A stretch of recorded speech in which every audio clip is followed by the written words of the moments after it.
Hello and warm welcome, dear audience, to New Generation Women, and I'm Janine van Zenos. I just had an amazing interview with a guest who we truly find charismatic, charming, and a real leader in this world. Now, what I learned from him, he actually grew up in India, studied in the US, and now lives in Berlin. I learned from him in one of my previous talk shows that life is suffering. And if we accept that life is suffering, we don't suffer anymore. Now, you don't want to hear that. That's not a sentence that gives you wings to fly at first. But if you go deeper into the meaning of the sentence, there's really something to it. It makes you understand that the suffering is created in your thinking. And we do overthink in this life. We do try to control, to fix, to be right, to prove ourselves, to compete. And this is just taking us away from the strengths of the presence and the present moment. We touched those points, started with the topic feminine female leaders in strong leadership positions. Our guest today is a CEO of Gas and Power Generation Services at the German multinational company Siemens. And now we see where we go. Have lots of fun. Enjoy.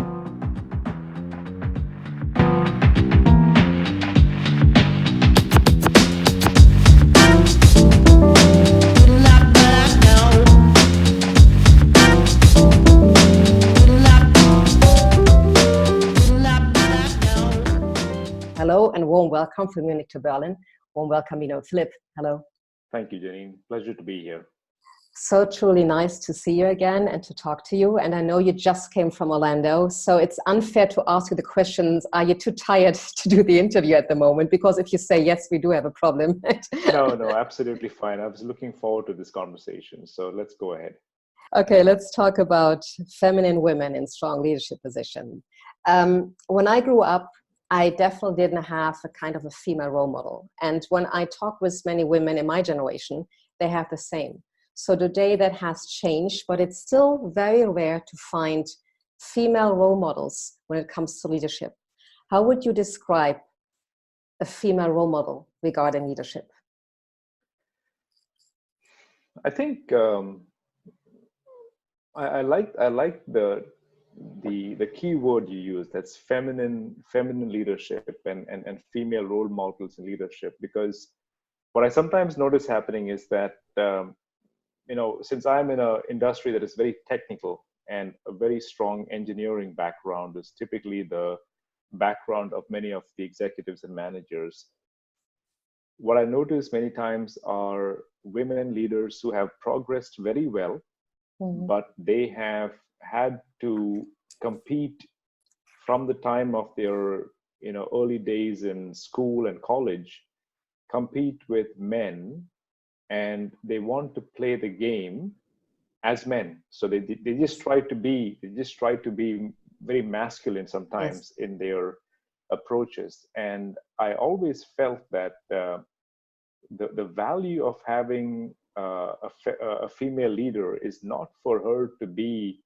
acting in masculine ways, but to really tap into the strengths that come with being a female, such as having a very collaborative mindset, or taking an integrative approach on things, or being able to see what is not obvious, being able to empathize with others. And I don't like to generalize, but there is a certain emotional quotient to their style and their personality.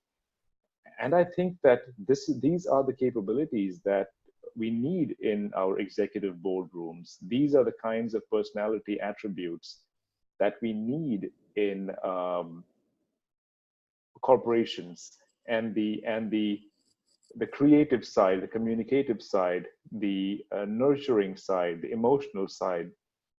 This, I think, is what brings the richness and the diversity into the room. So I always, when I talk to my mentees, some of whom are women, I ask them to be themselves and bring the strengths of what it means to be a strong woman who is comfortable and in being a woman in the corporate arena, and it's the responsibility of folks like myself to create a space, create an environment where they can be that way. So I think, for me, when I think about role models, without knowing them personally, if I think about from a distance, I have a video of PepsiCo, Indra Nooyi, who was the CEO and president and CEO of PepsiCo for many years, I think 10, 15 years. She was a strong feminine leader who was very clear, very strong as a leader, but she was also very comfortable in her skin. Another person who impresses me a lot in that regard is the COO of Facebook, Sheryl Sandberg. Yes. Yes. Who is extremely effective, extremely impressive, extremely strong as a leader, and she seems to be comfortable in her skin. So I think it's really important to be comfortable in your skin.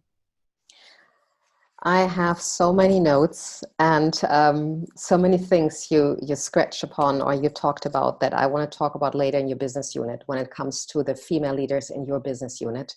That struck me. That was also the reason that I wanted to talk to you, because I have never seen so many feminine women and feminine female leaders in a business unit as in yours. And of course, you said it, it's a job of a man, of a conscious man, to make space for that. And I will talk about this later. Let's talk about the role models again and take first some general figures that we all know before we go into your business unit. One of my role models, and if you read the posts on Facebook or on YouTube, is Jacinda Ardern. There is an amazing, amazing interview with her right when, the disaster happened in New Zealand. And she's a prime minister, for those who don't know her. She's a prime minister of New Zealand.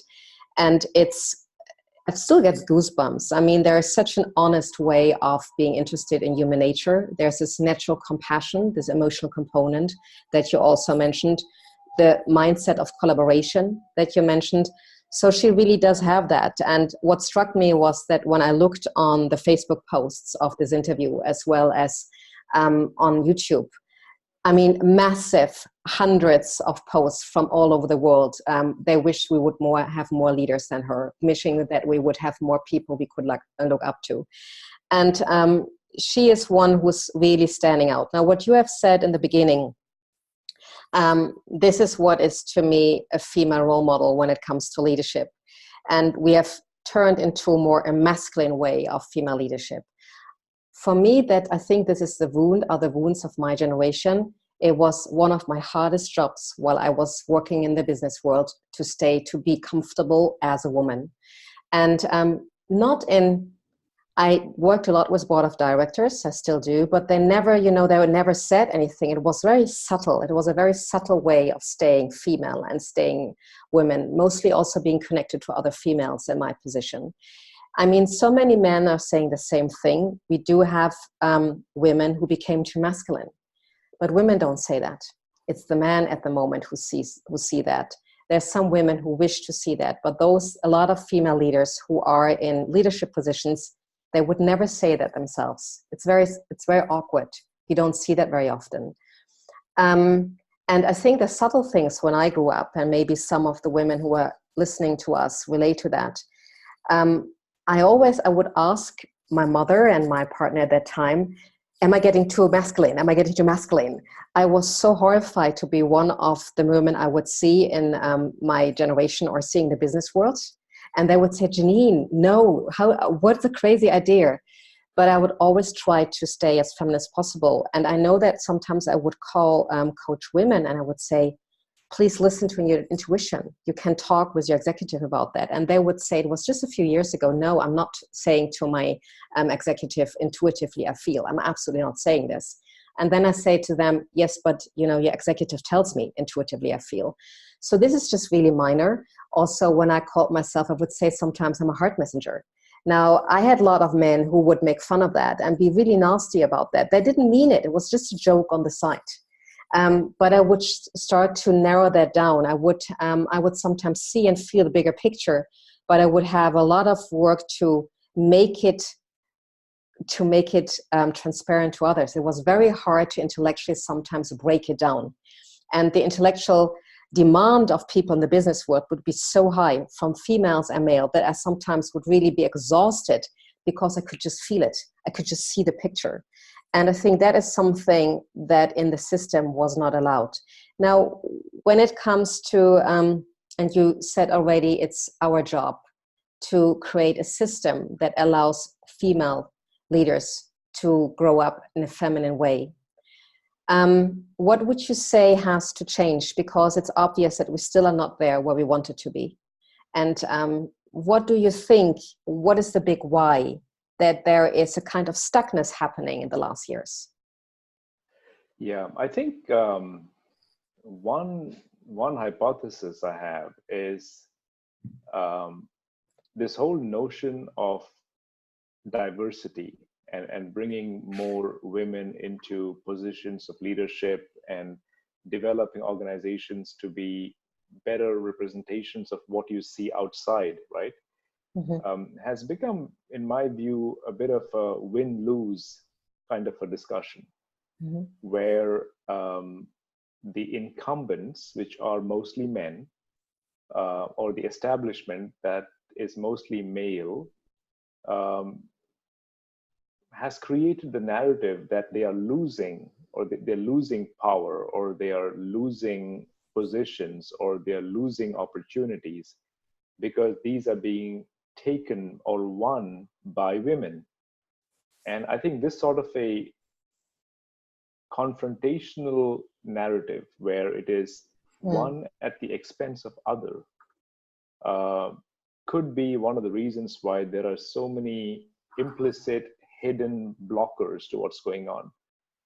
And I think that if the narrative can shift from being a win-lose to being more of a win-win, however we create that, to say that it is not that the pie is of a finite size and we have to now slice it up into smaller and smaller pieces, but by bringing women and men to work together more effectively, you make the pie bigger, so that even if there are more slices, the size of each slice is bigger than it was before. And I think this is the shift we have to think about. It cannot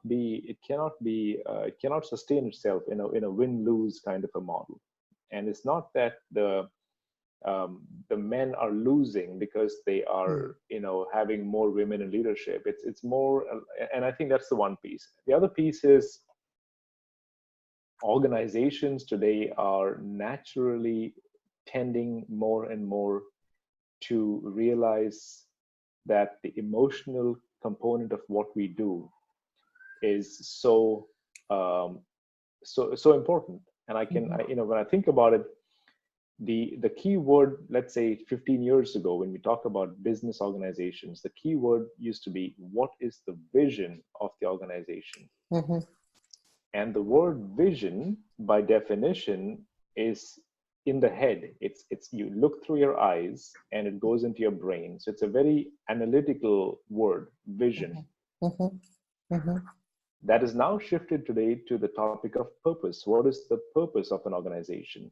What's my purpose? What's the company's purpose? And you automatically start seeing that the word purpose now is getting more into the heart and the hands of the body, right? It's more of a emotional word than a vision, which is more of an analytical or intellectual word. So what I also see happening is that organizations, because of the necessity to be agile, to be flexible, to be adaptive, to be evolutionary, organizations are moving more and more away from the traditional hard structured setup that was designed in the 30s and 40s, I believe, with Tyler, about series production of things, to more of a organic discussion about organizations rather than a mechanistic discussions about organizations. So I think that there are certain overarching trends in the marketplace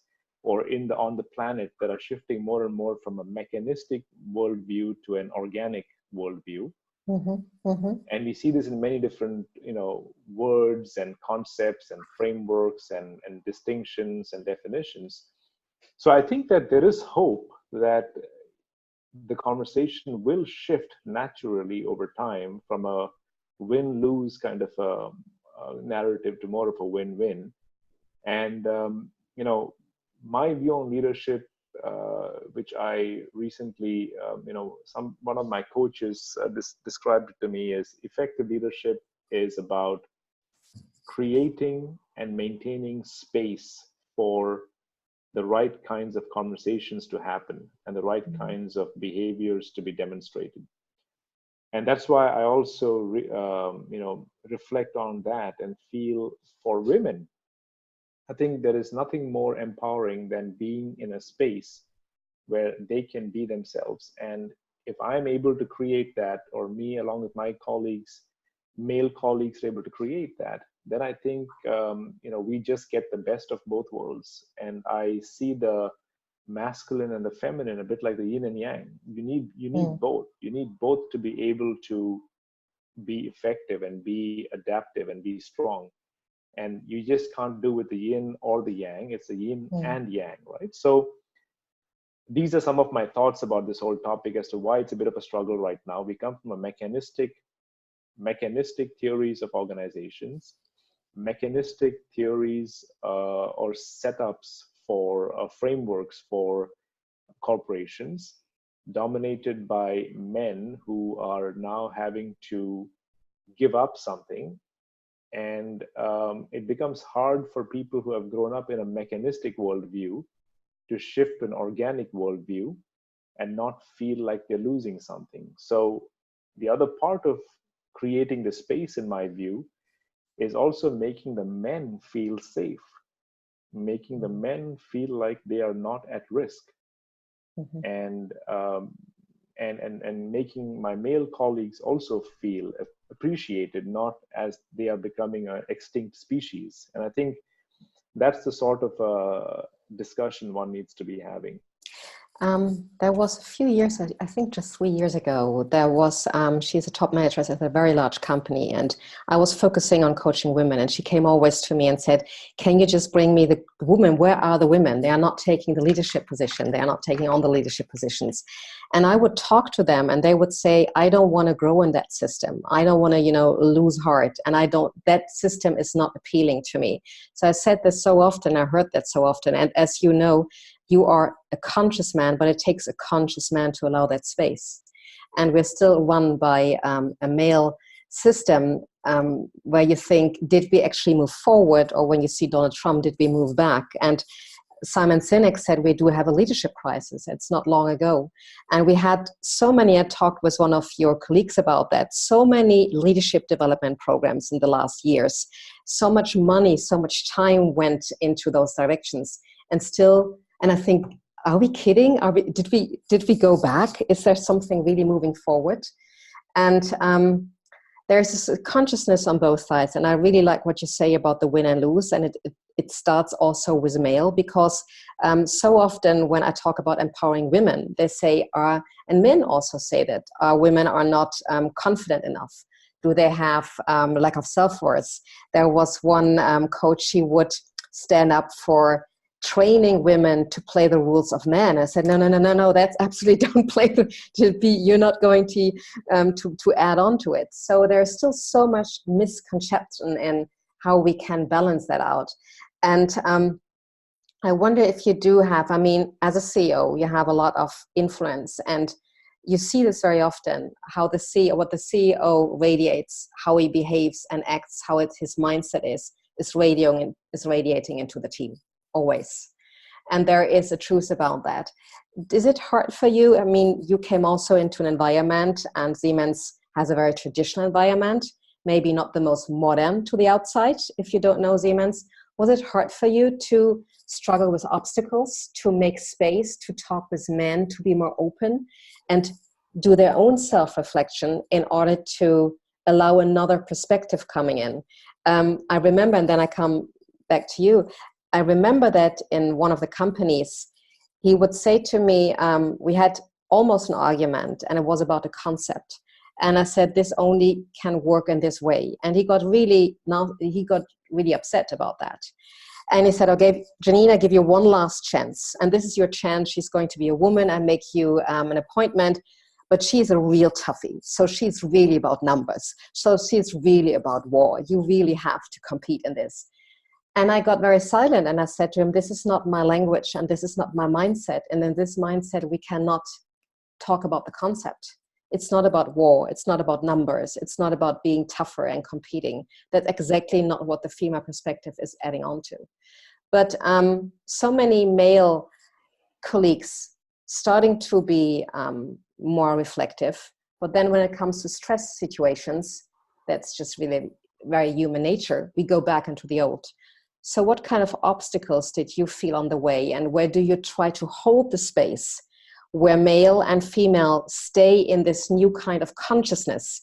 Because this is a back and forth and it's so rocking the boat and we have this really great highs and it's so worth going for that.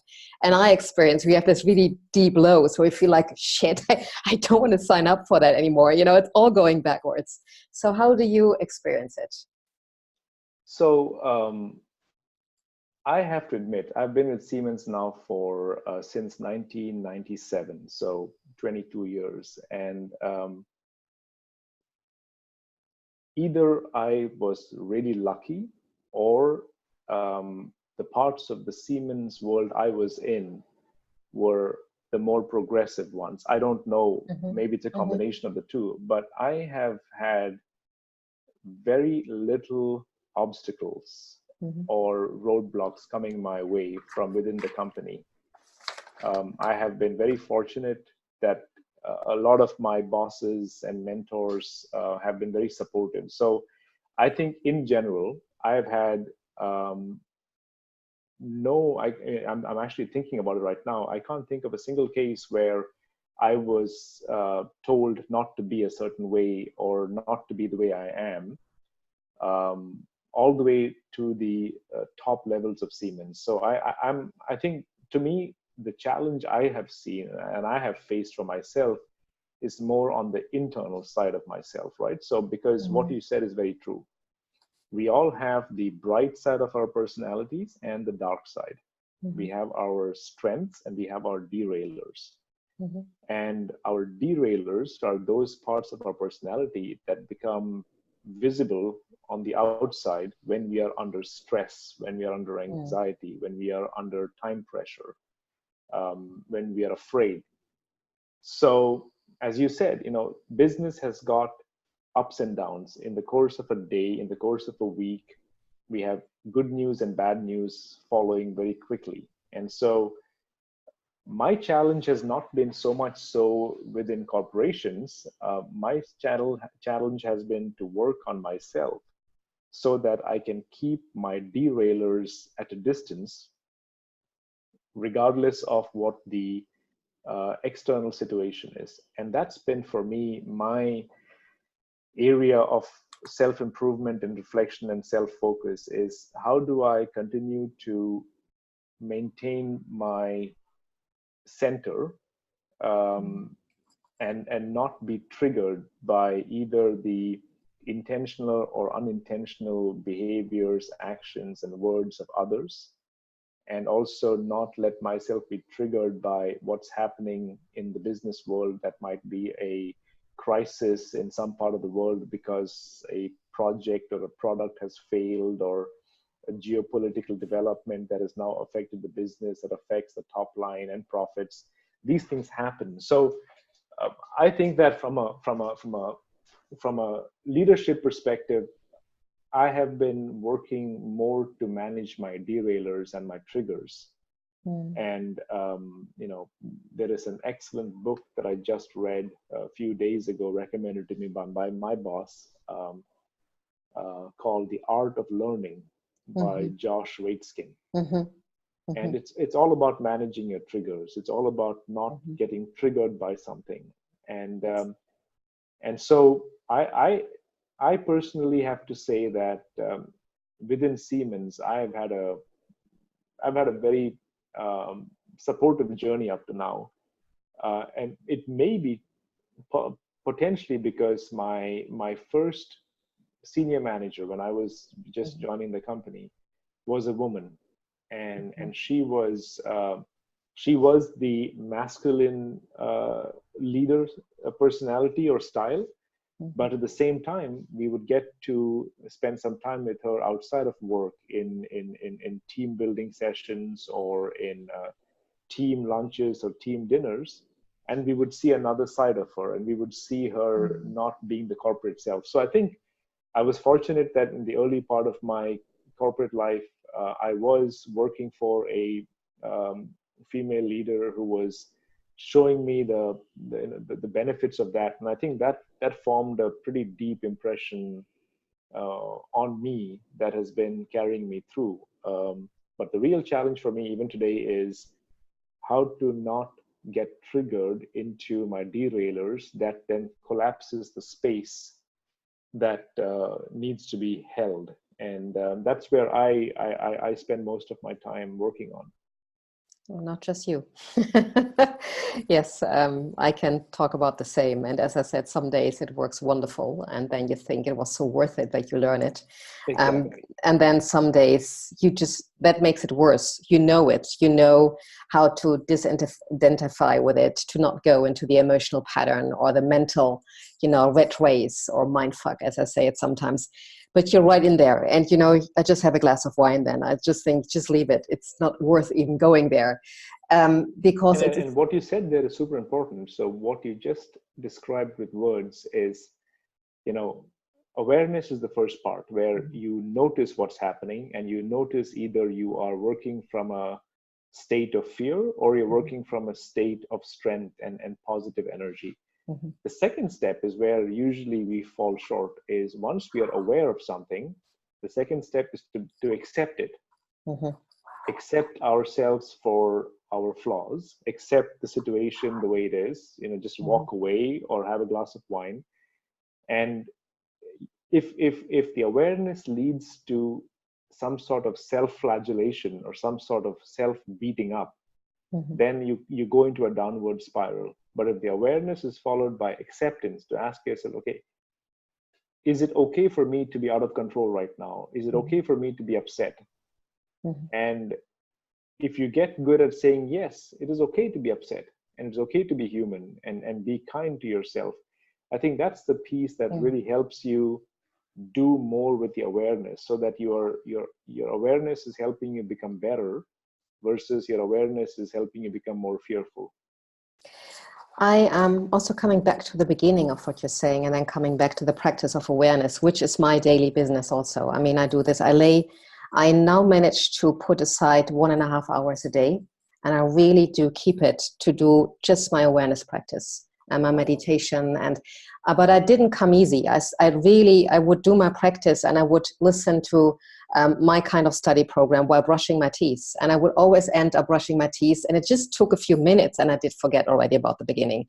It took me a struggle of, I think, half a year until I was ready to, in the end of my brushing my teeth, remembered what I was just hearing, because in the course you would say the ego jumped in, and the ego doesn't want you to be aware, and the ego, and then the whole mind starts wrapping you up in kind of confusion, and you have to, in the beginning, to stay with it, repeat it, and practice in order to make space for that kind of awareness. And then I started, but it was not on a free will. I had a really bad injury, and I was in a lot of pain in my back, and I needed to work. I couldn't just take a few months off. So when you have that, you are so down into, I now need to do something. There's no other choice. And that's a curse and a bliss. So for me, it was a bliss to say, I sit down, I will get that, I will find a way, and I don't believe that I will just heal it via, medical support. So then I would start with 5 minutes, 10 minutes a day. And that now free will, it's after 2 years, it's so easy. I miss it. But I needed to work through it. And when I work with large teams, the whole point is about setting up a practice that's sustainable, and you cannot start with big, complex mental programs, which I sometimes in the business would always say, less is more, guys. The beauty of simplicity. Don't make it so complex. Make it easy. And it's so hard in the business world, like you lose your mental capacity, your intelligence. And also when I would be on stage for big companies, they would give me all that briefing. I would have tons of briefing papers and say, guys, nobody can remember that. Keep it simple, keep it easy. So I would nod and say, yes, I do it. And then on stage, I could do whatever I could do, and I would throw it out. And I wouldn't do it. So I wouldn't even look at their faces.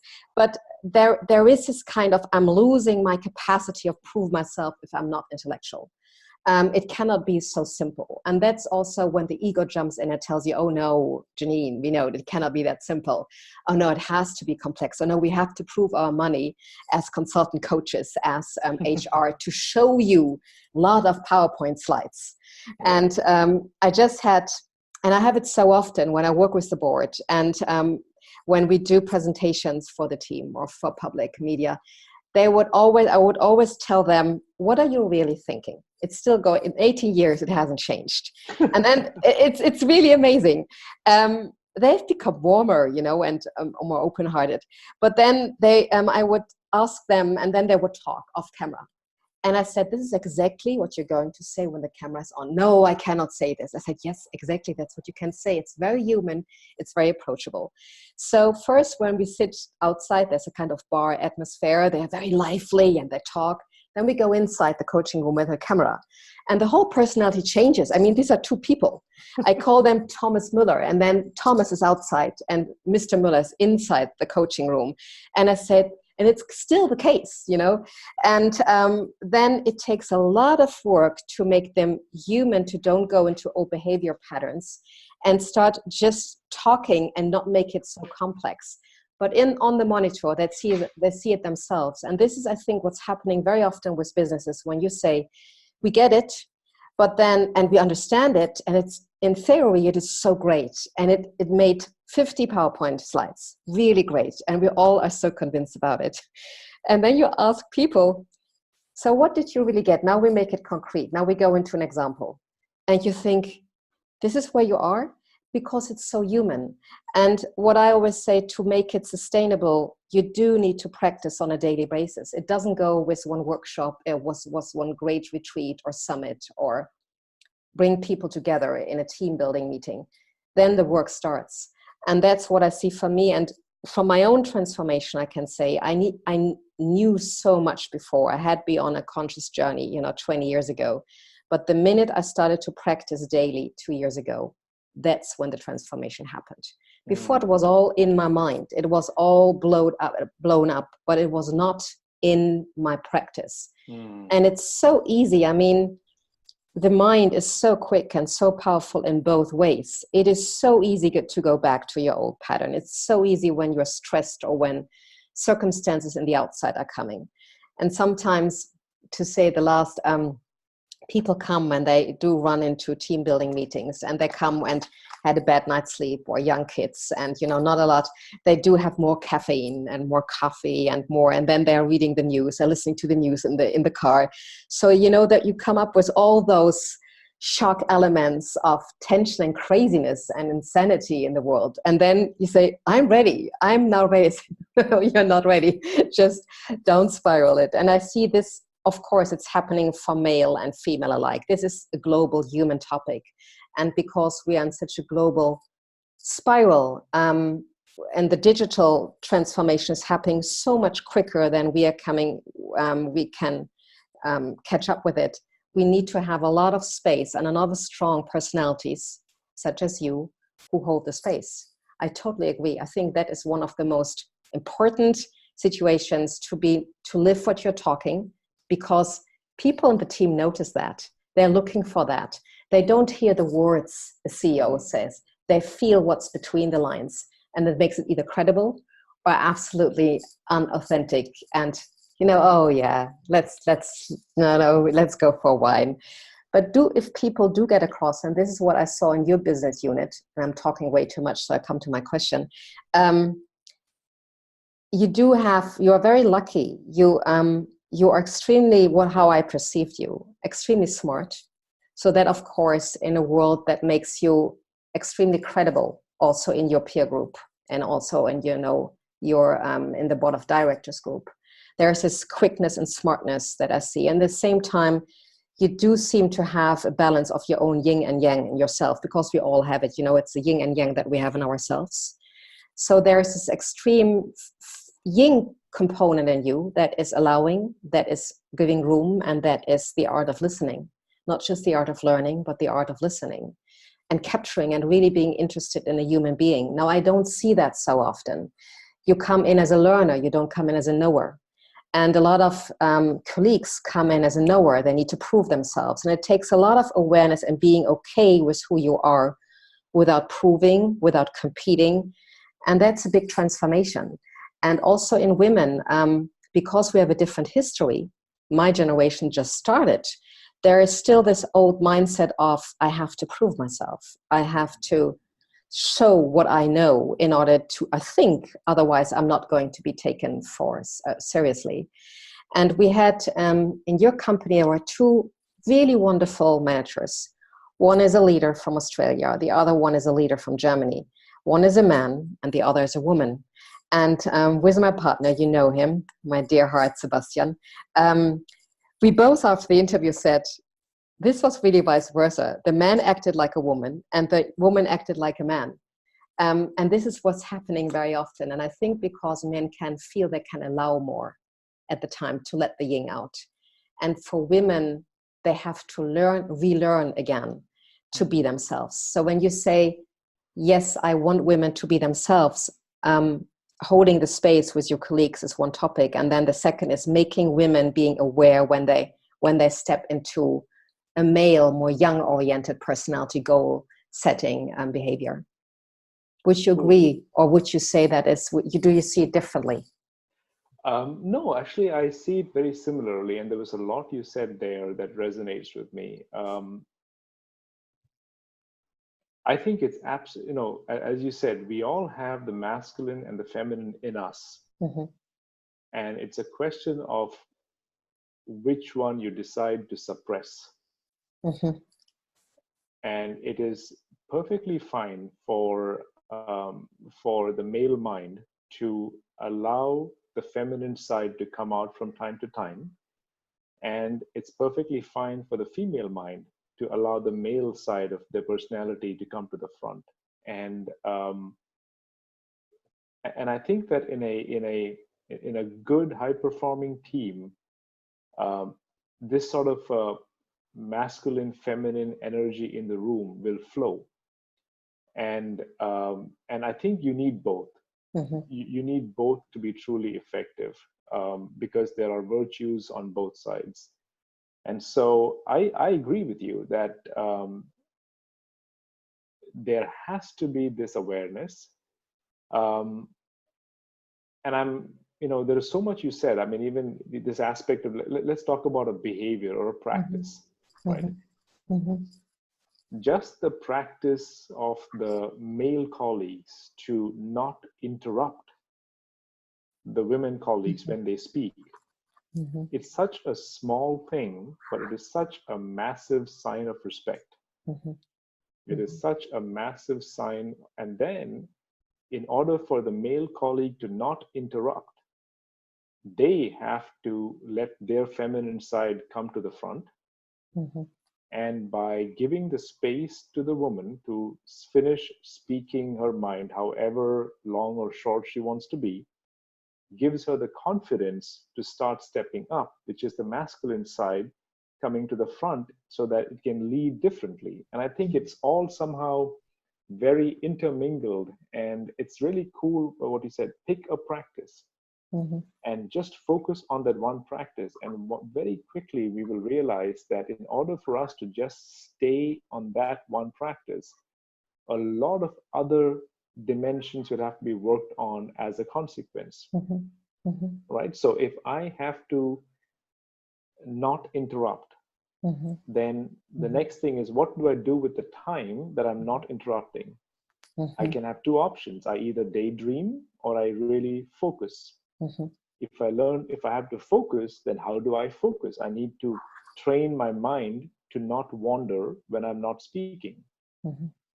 And then if I train my mind to not wander, how do I train my mind to not wander? By Mm-hmm. paying close attention to what is being said and what is not being said. Mm-hmm. And then suddenly realize, just from the first decision to practice not interrupting, you very quickly go into a much deeper set of realizations and actions and consequences and practices, just to make the first practice Mm-hmm. work. Mm-hmm. It's the same, the other practice of just being on time, to say, well, my commitment is I will be on time on every one of my meetings. Mm-hmm.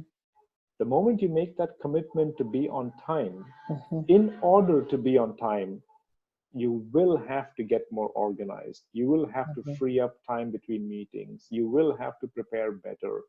You will have to learn to speak more concisely, and on and on and on. So I truly believe that, for all of us to start creating the right atmosphere for allowing diversity to be there, Mm-hmm.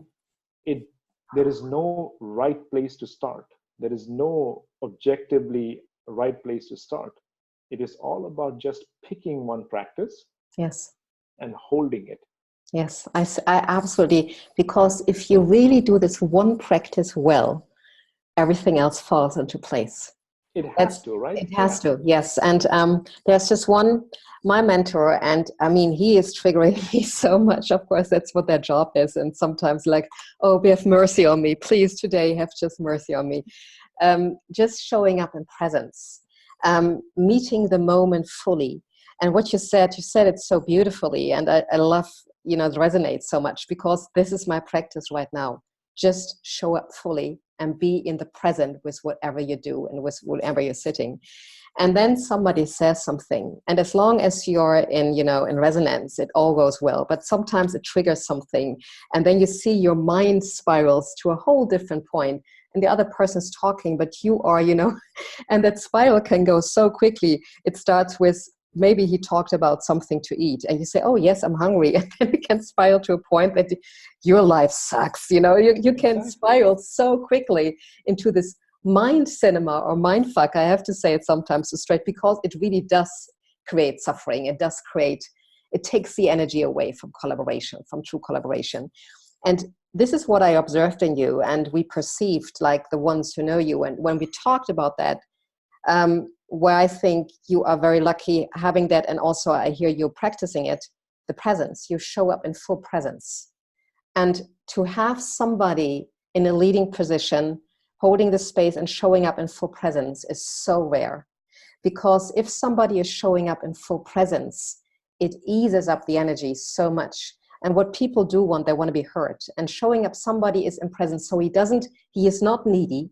He's not in need to prove himself. He's not in need to be right. He or she is not in need to compete. This makes a whole situation so relaxing, and everything eases up. And when I work with board of directors, I made it my practice to not know. And my colleague would say, just know the name, Janine, just really. And I would sometimes go in the room and say, I don't know anything. And you know how everybody prepares for, board of director meetings. And then I'm coming in as a coach for media performance and training. And I said, no, I'm making it my practice to not know anything.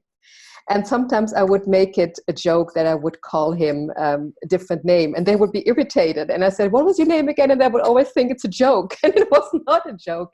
But I would make it lively so that I would be fully present, and it would not be my show, but the show of something that would emerge. And coming now to something that we call mind. And this is, I think, when we want to be in control, and when we do have our practice, what it's really about. And people do so much to get themselves out of the way. We train hard, we do sports, we drink a glass of wine or two, we are in love, and then we are out of the way. So many things where we are almost addictive to being out of our own ways. But then when it comes to business, it is almost an addiction itself that we have to overthink and think it through, as if there is no tomorrow. And what I'm learning more and more, and it's a really hard practice. I think this is yin and this is feminine. And I came with a very masculine personality. So it was years to train myself in that way, to surrender to that present moment and to trust and accept that there is an intelligence. And Albert Einstein has talked about it a lot. Quantum physics, they do talk a lot about it more and more. That is just having its own its own energy, its own intelligence. And when you make space and let that come forward, life is so joyful. It is so collaborative. There is this flow that almost goes by itself. And because in business, we just think we have to be in control, and we are nothing, we are losing, we are dead if we are giving up that control of thinking. So I think that was my whole conscious journey, to come to that point of surrendering to that presence and allow a different intelligence, that my analytical thinking, to come forward. And that is, amen, that is still a lot of work. That's really cool. And I think surrendering to the moment and in the moment is so powerful, because it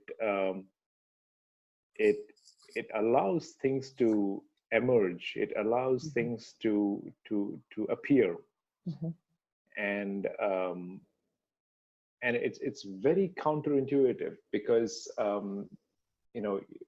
you mentioned quantum physics, and I think starting from the very fundamentals of it, right? The Heisenberg's uncertainty principle. It starts from that. The very act of measuring something changes what you're measuring. So the very act of trying to figure out what the position of something is will change the position that you are measuring. So what you actually measure will not be real anymore, because the act of measuring changed the system. And this is one of the fundamental principles of physics that forms the basis of everything that we do.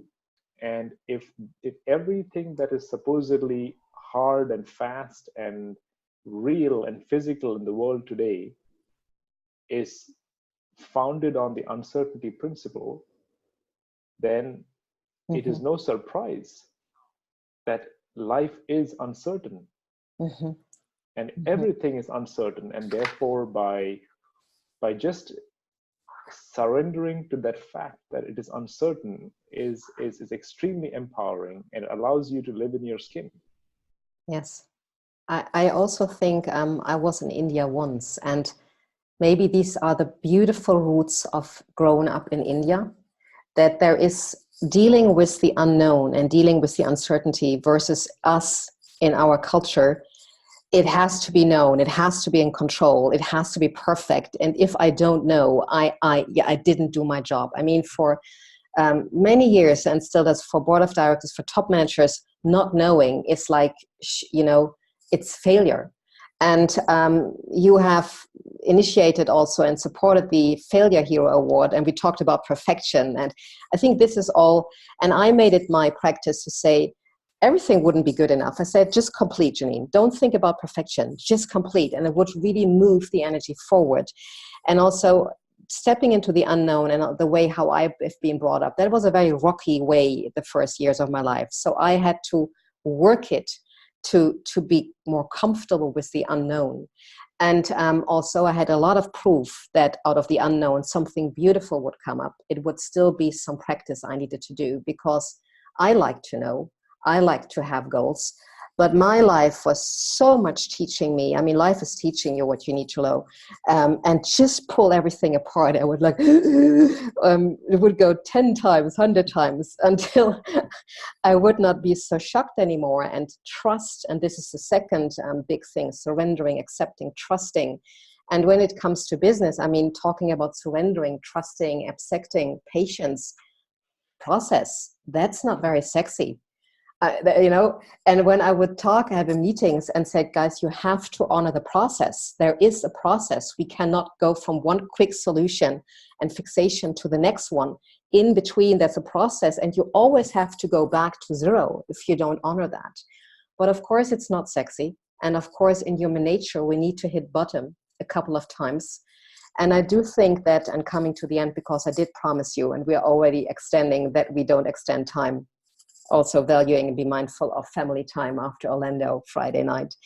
I do think that we come into an age that the old system really doesn't work anymore. We need to be more flexible, and that whole agile flexibility is having a very new mindset of becoming friends with the unknown. And that is the most hardest part for all of us who have been raised in a way that we love order, we love stability, we love security, and businesses have been building on that decades.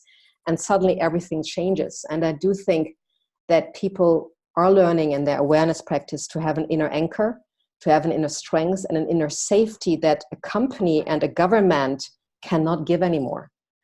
And I think that is the big challenge for a CEO to because I'm sure that everybody is demanding of you and asking, you need to give me the security I want. You need to give me the clear, next tasks that I need to do. And then you switch the mirror around and say, no, take ownership. Make that commitment for yourself. Be my partner on an eye level, because I do want collaboration.